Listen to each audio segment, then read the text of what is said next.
Good to know you're here. Now we bring you business.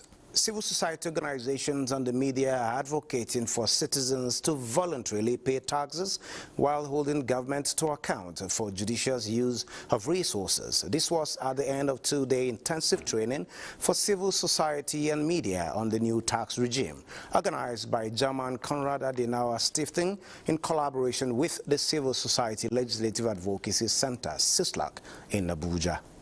Now is to do three things. One, to cooperate with the tax authorities. Two, to faithfully and righteously do self-assessment of taxes.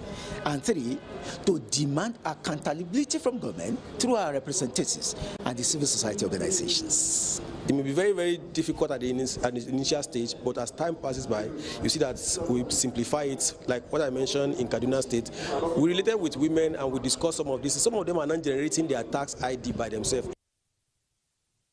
Now to ease of doing business, the first Presidential Enabling Business Environment Council, which is PEBEC in collaboration with the Nigerian Ports Authority, has concluded plans on achieving a reduction in cargo dwell time at the nation's ports. The move brought together the Ports and Customs Efficiency Committee under the Business Environment Enhancement Program Accelerator Framework with a view to streamlining port processes to improve the ease of doing business. The engagement followed a shadowing exercise in which officials observed real-time vessel berthing and cargo clearance operations at the Tinkan Island and Lagos port complexes.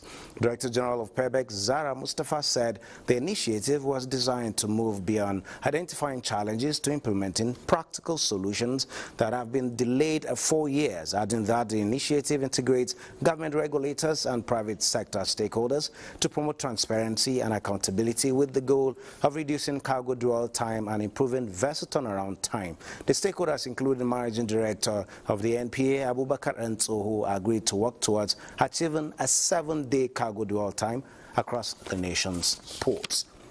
A quick look at the stocks. Today's trading across Africa tells a story of a dominant bull in Lagos, Nigeria, a steady climb in South Africa, as well as cautious but record-breaking atmosphere in Tunisia.